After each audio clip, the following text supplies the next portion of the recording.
The start of finals came quickly. Izuku stepping into the classroom with a determined smile on his face and a tight grip on his backpack. Most of his classmates were there already, several including Mina, Kaminari, and Sero lavishing Momo with praise for her help during their study sessions. The young woman in question had a bashful smile, insisting that the only thanks she needed was for them to pass. She looked up, noticing his entrance, and stood. "Please, excuse me," she muttered to the students around her, stepping away from them. Mina followed Momo's short path with her eyes, a cat's grin spreading over her lips. Momo stopped to meet Izuku as he dropped his bag at his desk. "Izuku," she said, "good morning. I hope you had enough sleep. Do you feel confident about our coming test?" He blinked. "Oh, good morning, Momo. I slept fine and I'm ready for the test. You. Truthfully, I have other things on my mind. She leaned in toward him slightly. "Really? Is now the time for that?" Izuku did not look at her, the verdict continuing to empty his bag and place the contents on his desk the way he preferred. "I feel confident about the written test," Momo explained, moving to try to be in his peripheral vision. "It is the physical test 2 days from now that is giving me pause. Despite the combined reconnaissance of both 1A and 1B, we still have no solid clues to the nature of our other final. I'll agree it is a bit disconcerting." Izuku nodded. "I was able to confirm something, though. Oh. Momo questioned. "Do tell. Yeah, we won't be fighting our teachers. That's the graduation final of the 3rd years. And did this information come from a reputable source?" "It came from my senpai, the one I worked alongside of during my internship," Izuku answered. "She said her class's finals were reconnaissance, battle, puzzle solving, and teamwork, respectively. She said, however, that students are told not to give details to their underclassmen upon pain of detention. I'll admit, I envy you, Izuku. The boy finished unpacking and turned, only to be startled by how close his female classmate was. His eyes moved instinctively, looking for an exit, only to see Tsuyu keeping one unblinking eye on them despite her conversation with Ochako. "I made no such connections during my time away, though I suppose Kendo and I became rather good friends, but neither of us were able to train the other in pertinent skills. I think I learned a lot from her." Izuku nodded, trying to keep the conversation amicable. "Master Ejishit cared a lot about us learning to fight hand-to-hand since quirk-nullifying quirks are out there, and that's kind of all I have, and Senpai has several years on me. I never managed to touch her in our spars, but I'm sure I got better." I'm sure you did.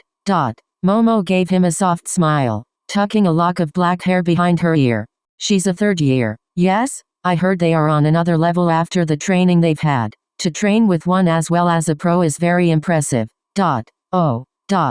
Izuku swallowed. "Really, very much so. She smiled again, moving just a hair closer. "Momo. Izuku questioned. "Is something wrong?" No. The ravenet blinked innocently. "What brings you to such a conclusion?" "You're acting weird," the boy said. "It's kind of off-putting, honestly." Oh, you think so?" Momo reached across herself, running a hand over her opposite elbow and bicep. The movement had the adverse effect of accenting her figure. Izuku's eyes weren't on that, however, as much as the dusting of red that had come to Momo's face as she glanced away from him. Across the room, Tsuyu's eyes narrowed. Say, Izuku. All right, everyone in your seats," Aizawa ordered, stepping into the room. In his hands was a large stack of papers, the sight of which caused Mina and Kaminari to wilt slightly. "I'm sure you're aware, but I'll go over the schedule for the next few days. Both today and tomorrow will be taken up by your written exams, so I hope you've been studying. After that, we will be having our physical final. That will take place at the end of the week and the details will be given only just before we begin. Are there any questions?" "I have one," Kirishima said, raising his hand. "Can you at least give us an idea of what the physical test will include? Everyone we've asked has had a different answer." So you've been gathering information as a class. That's good, but not going to help you in this situation. UA changes the tests every year so no student can specialize for the grade if that makes sense. All you need to know is that we have systems in place for a fair grading system and that you will not fail if you give it your best, both mentally and physically. So we don't get to know what's on the test at all. Toru muttered. It doesn't matter, Bakugo stated. I'm gonna get the top score and the rest of you extras get to fight for second place. Let's get this shichou moving so I can get back to my training. If there are no more comments, Aizawa began. Then I will pass around the tests. Only begin when I say so. Izuku sucked in a breath as he took a stapled group of papers from the stack, passing the other two back over his shoulder to Pony. His heartbeat slowed at his mental command, the boy focusing totally on the moment. Is everyone ready? Begin. Nekoi, we have a name, Akaguro said, striding into the evening meeting with Himiko hot on his heels. The others that were selected for the Shihaseke mission were already in the room. Their conversation about the first round of 1A's written exams cut off as the man and his graduated apprentice joined them at the table. He pulled out a file and dropped it on the table, the symbol from the necklace stamped on the outside. It's a worldwide religious cult that says it's not a religion nor a cult. Humories. 1. Humories. Keeper echoed as Nekoi picked up the file. I feel like I've heard that name before, but I can't place it. The American Brotherhood called them the New Scientology, whatever that means, Himiko offered. That's a comparison I understand. Thanks. That makes one of us, Akaguro grunted. Apparently, Himiko continued there. A group that subscribes to the quirk doomsday theory and believe that quirks need to be eliminated or else humanity will lose control and go extinct. That doesn't sound like Templar ideology, Ganma croaked. Have we got a connection? Other than Tomino Z and Kai Chisaki having the symbol? Nothing yet. Akaguro said. Still, it makes sense for Chisaki to be part of this group considering his research. Or maybe his research is because of these beliefs. I wouldn't be surprised if he's working directly for them. Z hired a gunman to inject civilians with trigger to make their quirks go wild, Aizawa recalled. We thought it was to increase the sway of the Templar heroes who came to stop them, but what if it was a test? 2. If the quirk doomsday theory isn't real, then to get members they have to make it appear real. What if that was their way of trying to show people that quirks were getting to the point where people can't control them? That doesn't make sense, Nekoi muttered, flipping to the next page of the info Akaguro had retrieved. Chisaki's working to eliminate quirks, not make them stronger. Why dabble in trigger? Two sides of the same coin, Gamna suggested. Heads or tails, it's all worth the same in the end. Only difference is if people survive the process. Either way, the only ones left are the ones without powers. The quirkless and humories. Keeper grunted. So is Chisaki mainly a Templar or mainly one of these humorizers? Keeper questioned. Humorist? Whatever. Is he one of these nut jobs and just using the Templar name? It's possible, Nekoi muttered. Doesn't make sense, though. To try to strengthen and eliminate quirks at the same time. Doesn't it? Akaguro questioned. Humories can't be as big as it is unless some of their members have quirks of their own. They'll find a way to kill off the quirk they don't like and quote-unquote cleanse the ones that subscribe to their doctrine. If they can make people scared of their quirks, like in the time before the quirk acceptance movement, then maybe they can get people to line up to erase their quirks willingly. If they're making a movement where only the quirkless survive, and manage to convince people it's true, then the populace will offer to become quirkless just to keep living. Shit, Ganma muttered. If they've got backing like Chisaki's, then we can't assume they're benign. They're prepping something in the shadows. Why don't we have a case file on them? Aizawa demanded. This is a worldwide organization with a mission that would kill a large percentage of the world. Humories is almost non-existent in Japan, Himiko explained. That's probably why they had Z running the tests here. No other brotherhood has found any direct connection between them and the Templars in the 15 years they've been around. Even the assassins that infiltrated their weirdo services said they were all about how the quirkless were the chosen meek who will inherit the earth when the powerful Satan powers burn themselves out. Their whole message was a waiting game, so the general consensus was that they were just a bunch of nuts whose beliefs would fizzle out when they proved false a couple generations from now. Where's the mastermind? Keeper asked. Greenland, probably. The place with the highest concentration of quirkless people, thus the largest following. Can we get back to Japan and the tortured little girl right now? Nekoi demanded, throwing the pages back onto the table. Humories is a problem for another day and a much bigger team. Maybe a hero issue specifically, Right now, we need to focus on the Shihasake. That's fair, Akaguro admitted. Our attack on the Yakuza is going to be too swift for Humoris to respond to if they do at all, but knowing their name is a weight of my chest. I thought the weight was off your leg, Himiko quipped with a grin. Himi, I swear to God. As much as I like to see you getting needled for once, we have bigger issues, Nekoi said, leaning against the table. We need to be careful. One of my contacts caught wind of something. Apparently, the Nighty agency is already investigating the Shihasake. They're moving slowly and have no idea about the girl, but there's still a chance they might interfere. Did you get anything else out of your contact? I was actually waiting for you two to come in before I got there. Nekoi pointed to each of the sheets detailing the Yakuza's bigwigs. We got villain names and quirk descriptions for Chisaki and his strongest supporters. First is Chisaki himself, who named himself after his quirk. He goes by Overhaul and is able to restructure any matter he touches, including biomatter.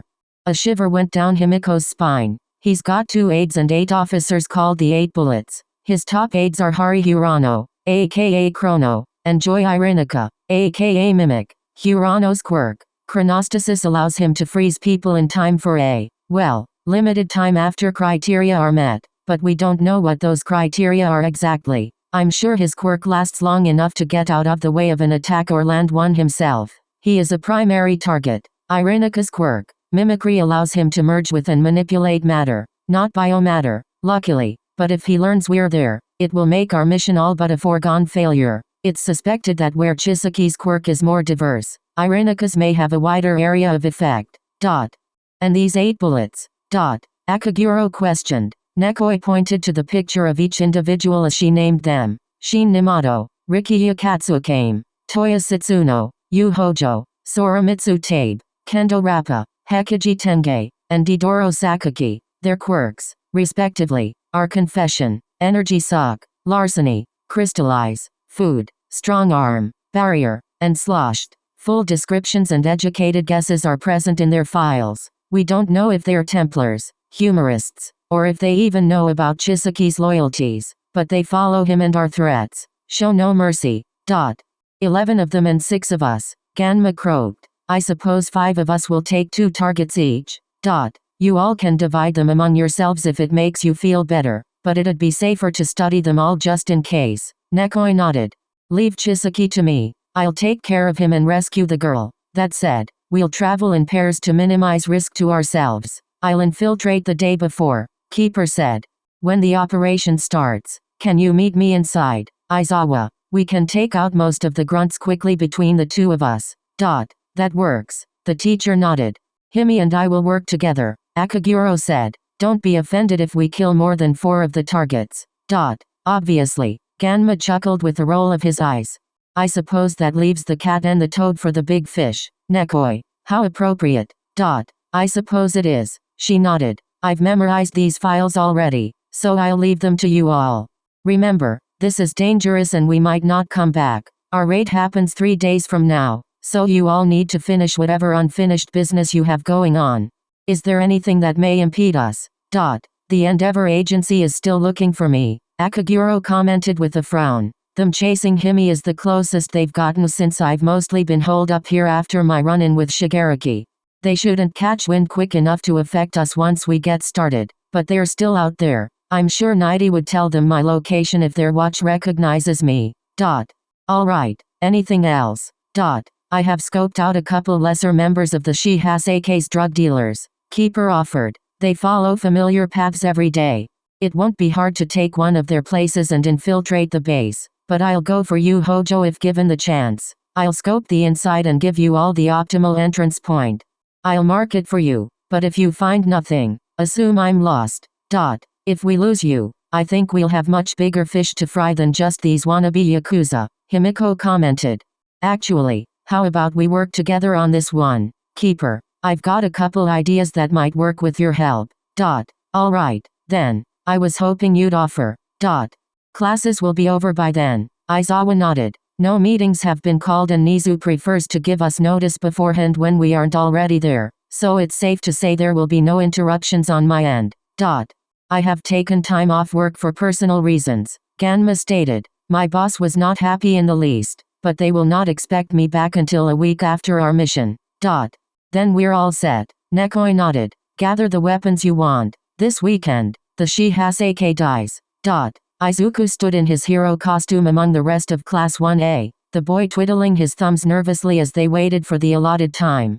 Aizawa stood before them, checking his pocket watch as he tapped his foot. He was not the only one. More and more students growing nervous as the silent minutes ticked by.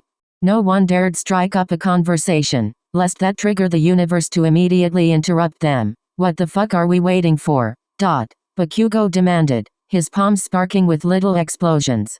Is this supposed to be some sort of joke? Don't tell me this is some stupid test about patience or some shit like that.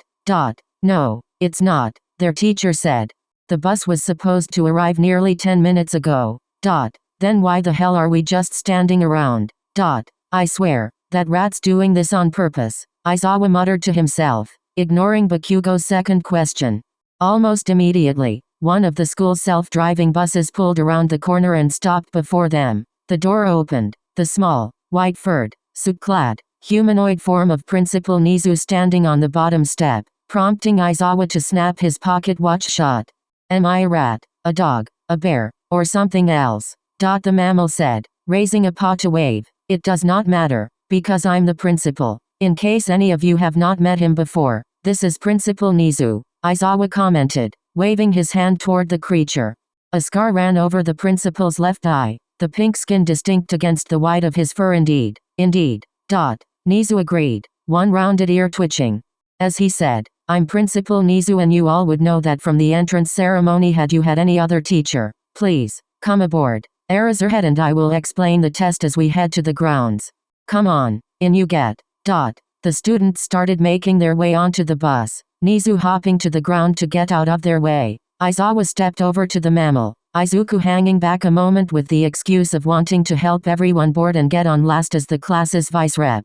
Momo took to this in stride, stepping into the vehicle in an attempt to direct people to their seats. Why are you late, Principal? Aizawa questioned, Izuku hearing him only because he was trying to. I'm sure I don't know what you mean, Nizu denied. These vehicles have an arrival time function and I know you are aware of how they work. What gave you the idea that I know how they work? You programmed them. Nizu grinned. So I did. I wasn't sure if you were aware. Then why, Principal, are you 10 minutes late? I've received a few complaints about you, the principal replied. Complaints. Aizawa blinked. That is nothing new. From staff or students? Both, actually. Aizawa rolled his eyes. What did they say? Overall, they said you have been too upbeat lately. It scared them. I'm sorry, what? There was a distinct edge of annoyance mixed with confusion in the secret assassin's tone. People were complaining because, what? I smiled a little. Well, yes, the principal chuckled. Apparently, the difference from the countenance you'd carried up to this point has caused a bit of a disconnect between the you they picture and trust and the way you have been acting recently. That should be none of their business, Aizawa grunted. And it isn't, Nizu nodded. Mostly, my being late was to put you in a similar mood to the ones your students are familiar with, for their own ease. I have no qualms with this since I know Ms. Joke can kiss it to make it all better at the end of the day. Both Izuku and Aizawa swallowed wrong, choking at the mammal's words. The pair coughed to clear their lungs of the interruption. Nizu watched like an arsonist outside a building on fire, smiling proudly. How? Aizawa demanded, subtly burying his face in his scarf. I have my ways, Eraser, the chimera replied cryptically. I'm glad to see you're finally taking some real initiative over your own life. Principal, can we have this conversation where there are no listening ears? Izuku could feel Aizawa's eyes on his back, every ounce of the boy's willpower and training working together for him to act somewhat nonchalant. I don't see a problem with your primary protege hearing our discussion. Midoriya, get on the bus, Aizawa ordered, Izuku moving to do as bid. Principal, I don't appreciate you meddling in my affairs like that. But it's fun. Was that the sound of the principal whining? I do it to all the teachers. Why just yesterday I was able to make ectoplasm spit out his tea. I'm glad we're a source of amusement for you, the teacher drawled, stepping onto the bus. Nizu followed at his heels, having to jump to reach the step that sat at the same height as his chest. The students were arrayed in what Momo suspected would be the optimal groups, the young genius having theorized that there would be some teamwork aspect to the test. Even if that was not the case, they could at the least discuss how to go about the test en route to the grounds. Izuku and Momo sat next to each other in the front, having needed to take the remaining 2 seats. The whole bus turned to the teachers as they took their spots, Aizawa's eyes growing visibly more tired as Nizu climbed his scarf as if the man were a mountainous cliff face, settling himself on the erasure hero's shoulder. Good morning, Class 1A. Nizu grinned. Good morning, Principal. Most of the students chorused. Ah, perfect. Welcome to the first term final of your high school careers. I know you've been doing some research in an attempt to figure out what the test is, but I'm sorry to say that's not how UA rolls because your finals throughout your career are mostly random. Random. Momo asked, baffled. I'm afraid I don't understand. Then allow me to explain our process. There are 5 main foci we wish to train our graduates in, those being conflict, information, medical, rescue, and teamwork. These 5 things make up your first 5 finals, but not necessarily in that order. See, when finals come around, we draw one out of a hat. Out of a hat. Kaminari demanded. Correct. We perform this ritual the night before and create a test for the class based on which focus we drew and their current level, though we try to have a little bit of everything when possible. In your case, we drew. He waved to the screen behind him. Aizawa stepping out of the way as a very flashy display, complete with digital sparkles, firework noises, and over-the-top animations. Read conflict. Oh hell yeah. Kirishima grinned, punching his palm. I'm so ready.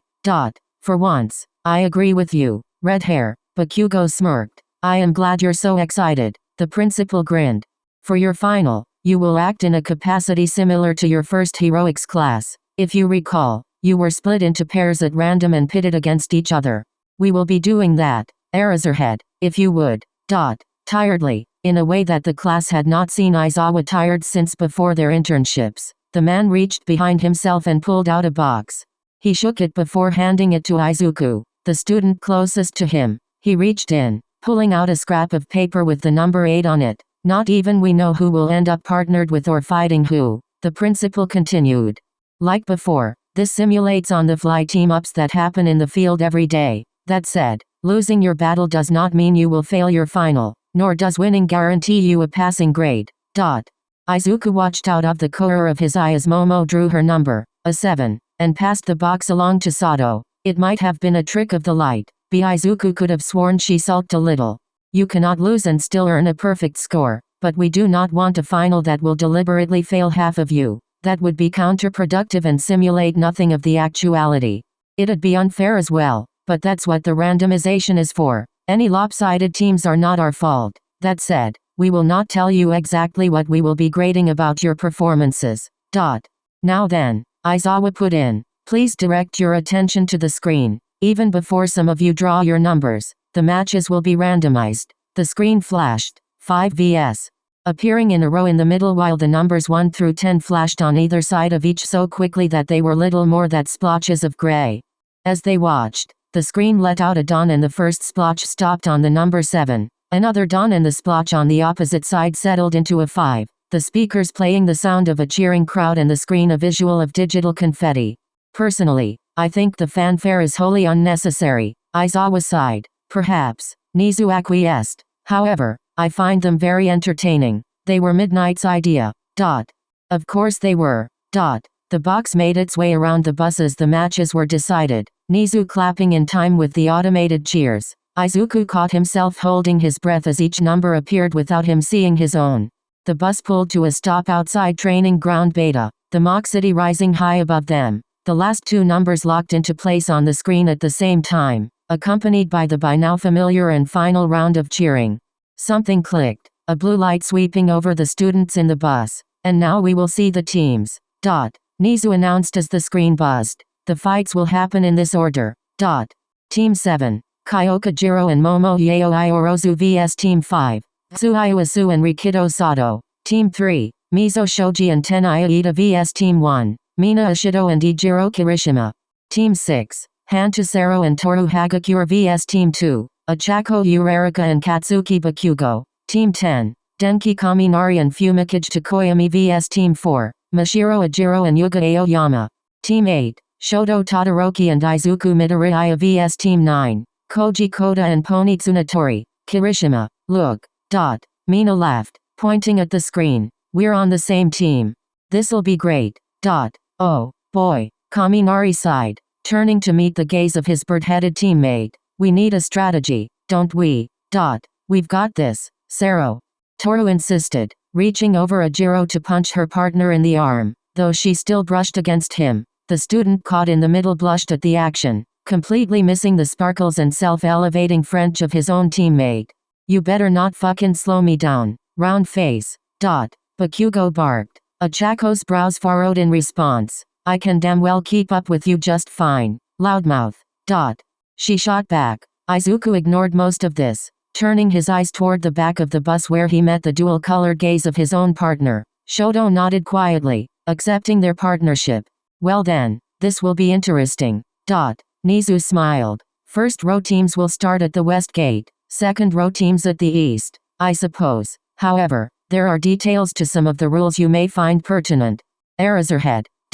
You do not need to defeat your opponents to claim the victory. Aizawa explained those, in the class with weaker quirks perking up at the news.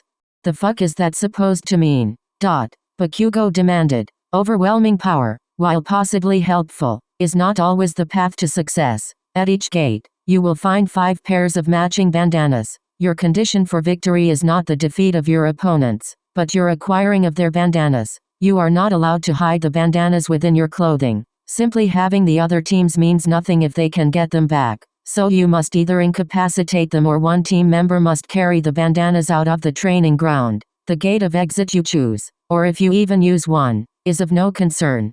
Also, you are not allowed to simply trade bandanas, though I doubt any of you would try such a tactic. That would be counter to the testing of your combat skills and would immediately result in failure for both teams involved. If the fight turns out in a way that both teams lost their bandanas to the other, then the winners will be the ones to carry their prize out of the training ground first. If neither team is able to achieve the stated goal, then the fight will end at the 30-minute mark in a draw. Are there any questions?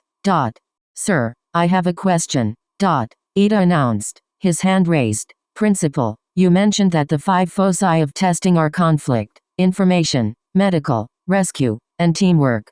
I noticed you mentioned nothing about our 6th and final test. That's true, Nizu agreed. The last final is a conglomeration of all 5 foci in a series of mock battles against the teachers and/or various pro-heroes who offer to help.